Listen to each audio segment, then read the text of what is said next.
Are we going to Wilson. end on a high note talking about Jeff Petry right now? Yeah, we have to. We got to get into the Petri dish. So we talk about trades. We did talk about on our trade deadline or trade reaction show. It's not the deadline yet. The Tyler Toffoli, Ben Sherratt, but we didn't really touch on the Jeff Petry saga. Lasers a shot in yesterday. Looks like you know what? Management's making calls. We got an offensive defenseman here. What do you want? You want this guy on your power play? He's looking good. Look at that shot. What do you expect we're going to get from him? Because he's gone, right? Like we're going to get John Klingberg for him. That's what we're getting. No, I'm just kidding. Shut up. I don't know.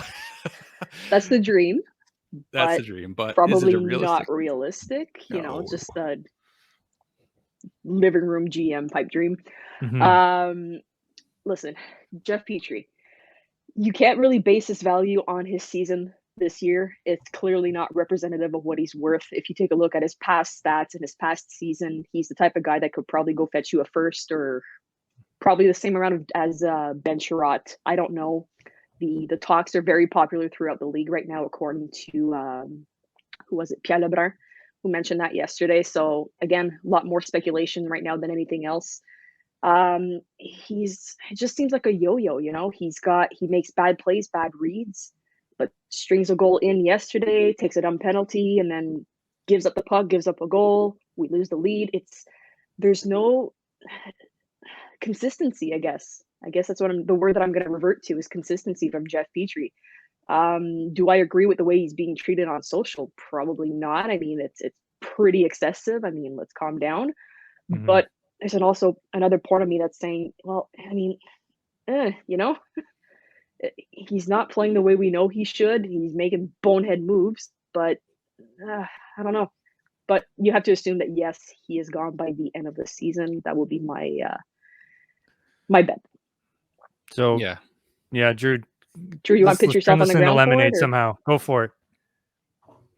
I thought a lot about this today before coming on. I was like, I felt like I was, because I have my own channel going again, and the last two games, Petry was the reason we lost both of them. If you really, really look at it, the game against Columbus, the penalty, of course, that eventually Patrick Laine ended the game for Columbus and got the win, and then of course yesterday with Jeff Skinner on the breakaway, Petry again. And after he scored a beautiful slap shot, like oh my gosh, like it's like Petry came all alive again, and then quickly right back down to the season he's been having. So I think in terms of Habs tonight and the way I try to look at players and the way I've tried to respect the players as people first, I totally get it. Like I totally understand. Like the rug's been swept out from under him this entire season, and honestly, it just keeps getting swept out from under him. David Savard going down after Joel Edmondson not being here, Shea Weber out. Now Ben Sherratt. Now Ben Sherratt was out of the lineup yesterday too. Don't forget, like Ben Sherratt was out of the lineup too, and now probably out of the city anytime now. So for Jeff Petry, I am starting to. I thought about it more, and I do feel for him because I was kind of poking fun at him a little bit and trying to keep it good spirited despite his mistakes. But I mean, I do feel for the guy. I'm not going to lie to you. Like just his family circumstance. We all know people and players that are close to us, including this show, that have been away from their family and how hard that is. Like, guys, you're not yourself. Jeff Petry's not himself right now. He's lost. We don't know what's going on. We don't know what's going on. Like, I just think that, like, if I really think deeply about the human being of Jeff Petry, like the guy's a bit of a lost soul right now at work as a Montreal Canadian. And I just think that I wish the best for him no matter what happens going forward here. I do hope we get a great return for him, but again, I just hope the best for him. Yeah. And he gave us a lot of great years, guys. Like he gave us a lot. And he had a lot better backup before the season. He's had like no support system. So am I surprised that this is all collapsing before Jeff Petry? No, I'm not. Even him the other day when he got his penalty before the line winning goal, you could see it on his face. He just didn't even know how to react. He just didn't even know, like, and then yesterday it happened with Skinner. Like there's no feeling there. Like he's lost, guys. Like, so I just think you let the best possible scenario work out for him and for the Canadiens. And if that means parting ways, then that could happen before the end of this week for all we know. So yeah, it's going to be, I think that whatever trade they pull off for Petry, because he's gone, is going to be almost like an indication of how savvy, Hughes and Gordon are at working a market, because as you say, there's a huge sell job here of saying, here's a guy who's had a terrible season, but very recent, within a year of, exemplary performance. A year ago, we were calling him a Norris candidate. Like, like this channel's almost a year old, and we were like talking about him going for Norris. Yeah. So you look at beautiful man like 3 months ago.